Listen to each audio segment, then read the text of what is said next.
There's a tragedy in the dental world today. The typical financial plan has failed these hardworking dentists. By the end of this video, you'll know why that plan has failed and what you can do to fix it.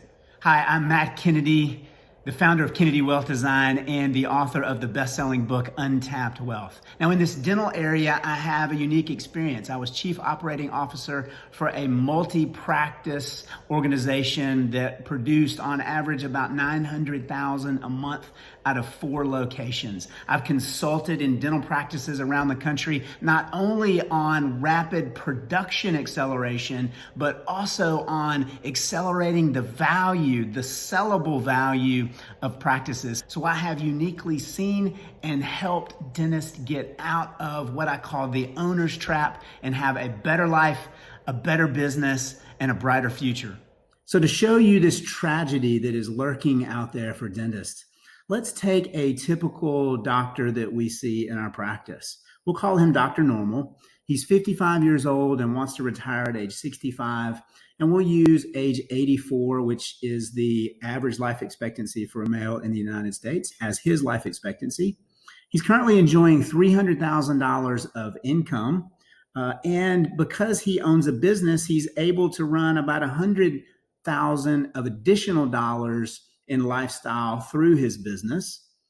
And if he were to sell his practice today, he could sell it for about $850,000. So we're assuming that he's collecting around $1 million a year. And so most dental practices today are selling somewhere between $650,000 to $850,000 if that dental practice is producing $1 million. That's 65% to 85% of last year's growth. We're going to assume that the business is growing at 3%, which if you just look straight down, you can see our inflation calculation as well is 3%. So we're assuming the business is growing at the same rate as inflation. Let's assume he has $800,000 in other investments like a 401k profit sharing plan or an outside brokerage account, and he's contributing about $35,000 a year to this account. We're going to assume some rates of return. We're going to assume while he's accumulating money before he retires, he's earning a 6% return. A little aggressive, I know, but let's use 6%. And then in distribution, meaning when he retires, we're going to assume a 4% rate of return because he's getting more conservative. Now, if you look down at the very bottom, you'll see our retirement lifestyle. So what we need to replace to keep his current standard of living, his current lifestyle, is $365,000. So let's forward our calculation and see what happens. You'll notice here that at age 65, he's got $3 million on the left-hand side there in an account. And he needs to start taking out retirement income. And our software has calculated that because of inflation, in order to replace that $365,000 of lifestyle spending, he's going to have to take out $490,000. That's simply because the cost of bread and milk has gone up by 3% every year. And so to keep his lifestyle the same, he is going to have to increase his distributions or his income amount to have the same spendable dollars. And at that rate, given the assumptions that we assumed, notice he runs out of money at age 70. That's a hard pill to swallow. So you'll notice at the top of our software here, we have buttons that will help us walk through all of the ways that we could fix this tragic situation for our doctor. Think about this. He's worked and worked. He's built up his practice. He's earning a great living. But according to these calculations, to keep his same standard of living in retirement, he would run out of money at age 70. Well, one of the first areas that we go to, that folks go to all the time, is this increased rate of return. So let's look at increasing rate of return. We're simply going to ask the software to calculate the required rate of return that he would have to earn between now and retirement in order to have enough money to keep up with inflation, his lifestyle up with inflation, and not run out of money before age 84. He would need a 23.3% rate of return every year between ages 55 and age 65 with no down years in order to be able to retire and not run out of money before age 85. Do you think that's possible? Probably not. So let's move on. Let's try something else. You know what a lot of folks do is they say, well, listen, I won't retire at age 65. Hopefully I'll be in good enough health and I'll be able to retire, I'll be able to keep working and I can just retire later down the road, give my money time to accumulate. What I learned about dentists when I started working with them several years ago was that it's very labor intensive and that their bodies are breaking down. But let's just have the software calculate how long you would have to continue, Dr. Normal, that is, would have to continue working, saving $35,000 a year in order to have enough money to retire without running out of money. He would have to work till age 76. Now, that's a bitter pill to swallow as well. You might want to work longer, but working to age 76, that's a hard reality. If we could fix that, we certainly want to do that. What a lot of folks say also is that they won't need that much money in retirement. There's no way I'm going to need $490,000 a year in retirement. And so let's just ask the software to calculate the maximum withdrawal that you could take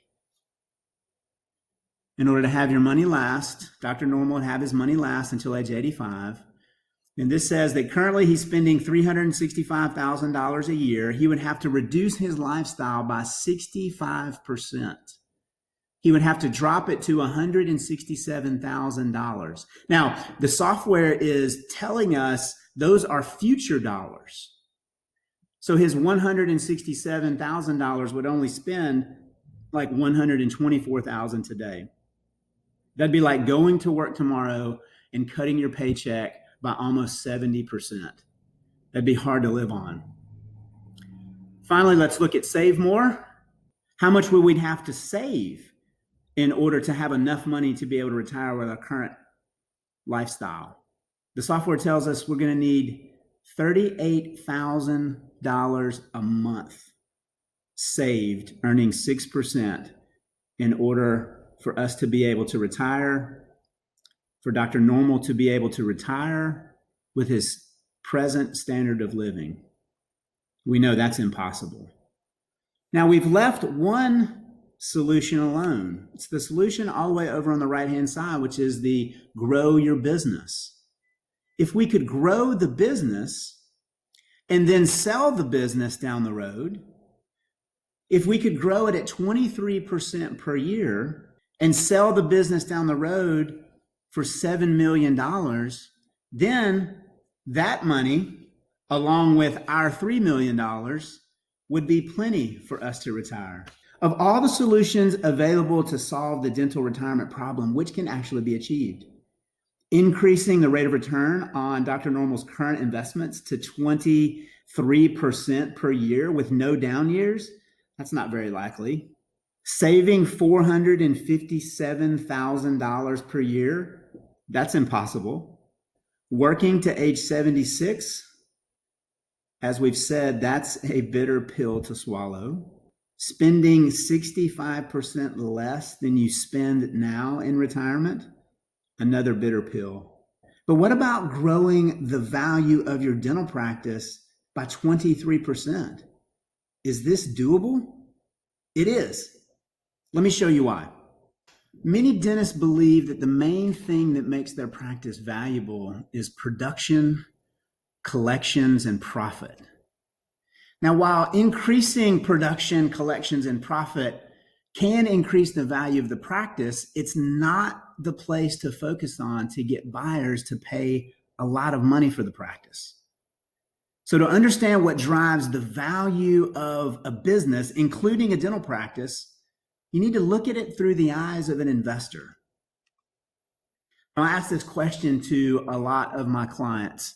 I say, if you were not a dentist, if you were just an investor with some money to invest to try to get a cash flow or a return, would you buy your practice? Most emphatically say no. The reason that the single owner, single doctor practices are worth less is because the main value of that business is tied up in the technical ability and skills of that primary dentist to deliver the value to the patient, which is giving them good dental care. And so the minute you buy that practice and that dentist walks out the door, the value or most of the value of the practice walks out the door with him. So what the dentist has really created is a job, not a business. So if you're selling your practice, and if that's a major part of your retirement plan, you must be building an asset someone would buy. Otherwise, you have a job, not a business. Now, I want to show you 6 ways to ensure you are building a sellable business, not just doing a job. First, a job requires that you show up at work to make money, but a business generates revenue whether you are there or not. Have you ever gone on a vacation and not sat down at some point during the vacation and calculated how much in lost production being on that vacation was actually costing you? I've asked that to hundreds of dentists, and they drop their head and they say, I do that every vacation I go on. Because they have a job. They don't have a business that generates revenue whether they are there or not. Number 2, a job is a place where your personal reputation impacts your results. Where a business is a place where the brand is more important than the personality of the founders. Number 3, a job requires you to use your personal experience and expertise to get a result. Sounds like most good dentists, right? But a business is a place where a process, not a person, consistently produces a desirable result. The 4th way you can know if you have a job or if you own a business is with a job, you get fired for taking too much vacation.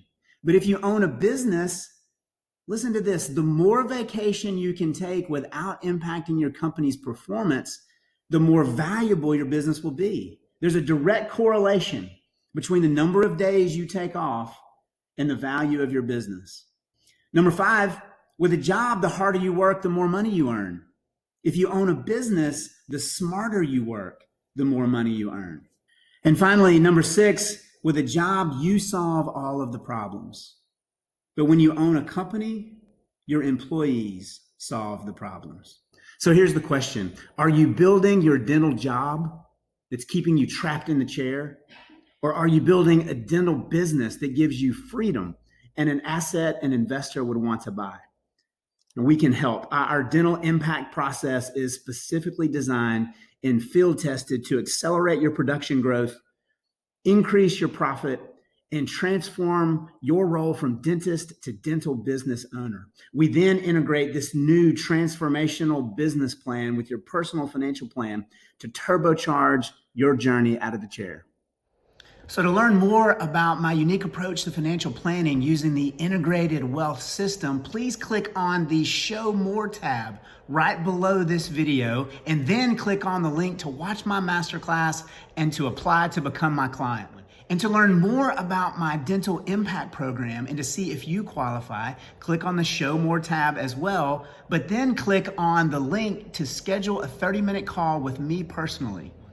To all my dental friends out there, here's to having a better life, a better business, and a brighter future.